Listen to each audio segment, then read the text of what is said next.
কাতার বিশ্বকাপ জয়ের পর থেকেই দারুণ ফর্মে আছে আর্জেন্টিনা। 2024 সালেও সেই ধারাবাহিকতা ধরে রাখলো মেসি ও তার দল। কোপা আমেরিকা জয়ের পর বিশ্বকাপ বাছাই পর্বেও দুর্দান্ত ফর্মে থেকে শীর্ষে শেষ করলো বিশ্ব চ্যাম্পিয়নরা। এবছর শুরুর সাফল্য আসে কোপা আমেরিকায়। দক্ষিণ আমেরিকার শ্রেষ্ঠত্বের লড়াইয়ে কলম্বিয়াকে হারিয়ে টানা দ্বিতীয়বারের মতো শিরোপা ঘরে তোলে আর্জেন্টিনা। ফাইনালে জয়সূচক গোল করেন লাউতারো মার্টিনেজ। 2026 বিশ্বকাপ বাছাই পর্বেও শীর্ষে থেকে বছর শেষ করেছে মেসির দল।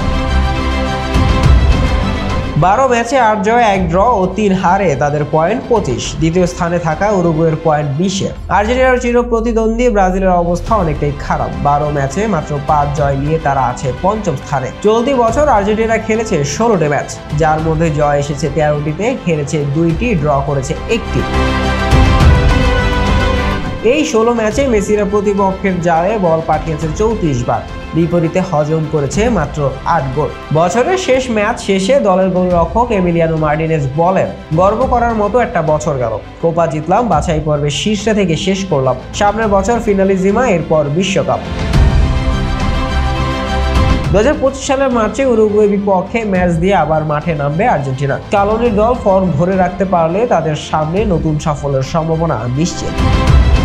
শাহরিয়ার আহমেদ জয়, ডেস্ক রিপোর্ট, আইকন স্পোর্টস।